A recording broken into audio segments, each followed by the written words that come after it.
एक मिनिट ज्या खरं 12 वाजता ते आले होते. म्हणजे जवळपास 12 ते पोलीस स्टेशनमध्ये त्या होत्या आणि 7 माहिती की काल परवा पण इथल्या जिल्हाध्यक्षांची चौकशी करण्यात आलेली आहे. ज्या पोलीस यंत्रणेला ज्या काही माहिती हवी आहे त्या विचारण्याचा प्रयत्न केला आणि माझ्या परीने जे काही सांगता येत आहे तेवढं मी नक्कीच सांगितलं. काय काय विचारलं नेमकं? हे 5 चौकशीतले मुद्दे आपण बाहेर सांगू शकत नाही. ह्या सगळ्या काय म्हणू शकतो आपण, ह्या सगळ्या कॉन्फिडेन्शियल गोष्टी आहेत.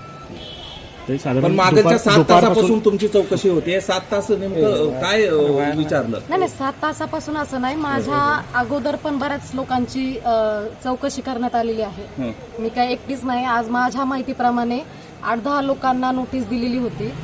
त्याच्यामुळे मला जे काही विचारलेलं आहे हेच की पक्षांतर्गत आम्ही एकत्र काम करत असताना ज्या काही माहिती पोलीस यंत्रणेला पाहिजे असतात त्या आम्ही सांगण्याचा प्रयत्न केला. केवळ आपले पॉलिटिकल संबंध असल्यामुळे तुमच्याशी विचारणा झाली की काही फोनवर कॉन्टॅक्ट झाला होता किंवा कॉल रेकॉर्ड्समध्ये आपलं नाव आहे रेसिडरमध्ये, या सगळ्या संदर्भात आपल्याला बोलवलं होतं? नाही, आता पक्षात काम करत असताना संपर्क असतो, बोलणं होत असतं, अनेक वेळा भेटीही होत असतात.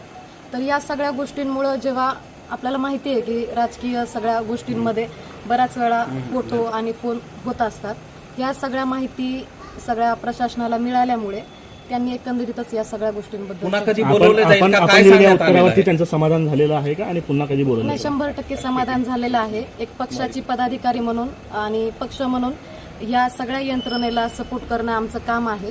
आता तरी मला काही कल्पना दिलेली नाहीये, पण जर मला यदा कदाचित पुन्हा बोलवलं तर नक्कीच मी येईल. आपण या सगळ्या नाही नर्वस नाही. हे पहा, 12 वाजता आलेली आहे मी आणि मला बाहेर पडायलाच उशीर झालेला आहे. अशा पद्धतीने चौकशीला समोर जाण्याची पहिलीच वेळ असावी कदाचित? हा पहिलीच वेळ आहे, कारण पहिल्यांदाच असं काहीतरी घडलेलं आहे. आपल्या पक्षातल्या नेत्यांवरती आरोप होत आहेत आणि हे पहा, मी इतकी मोठी नाहीये की मी नेत्यांवरच्या आरोपांवरती बोलण्यासाठी, परंतु जेवढं माझ्या पातळीला आहे मी नक्कीच त्या गोष्टींची. तुम्हाला कशामुळे बोलवण्यात आलेलं होतं? काय मध्ये हे झालं? मी तेच सुरुवातीला सांगितलं की पक्षाची पदाधिकारी आहे, जे संबंधित व्यक्ती आहेत ते देखील सगळे पक्षाचेच आहेत. त्याच्यामुळे कुठेतरी माहिती मिळवण्यासाठी की माझ्याकडे काही एकंदरीत माहिती असेल, आणि काल परवा जिल्हाध्यक्षांना बोलवलेलं होतं. माझ्या माहितीप्रमाणे अनेक पदाधिकाऱ्यांना आज बोलवलेलं आहे.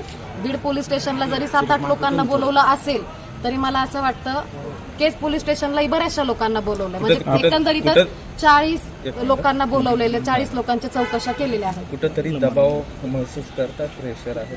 नाही, दबावाचं काहीच हे नाहीये. मी आले स्वतःहून. मला जेव्हा सांगितलं की आपल्याला यावं लागतंय मी आले आणि मी या सगळ्या चौकशीला सामोरे गेले. पक्षातल्या वरिष्ठांना काही सांगून आला होता, त्यांना सांगून त्यांनी चालली असं चौकशीला कोणाशी बोलणं झालं होतं? नाही, हे बघा, मी तेच सांगतेय की पक्षाची पदाधिकारी म्हणून किंवा पक्ष म्हणून ज्या कुठल्या गोष्टी आहेत त्यांना आम्ही उत्तर देणं भाग आहेत.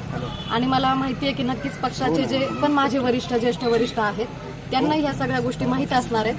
त्याच्यामुळे मला काय वाटतं, मी आता जामखेडला यंत्रणेला पुन्हा गरज पडली तर पुन्हा येण्याची सहकार्य तेच सांगितलं तुम्हाला की मला आता तरी काय कळवलेलं नाहीये, पण पुन्हा जर कळवलं तर नक्कीच मी येईल. थँक्यू. काही डाव असू शकतो या सगळ्या गोष्टीला काय बोलायचं?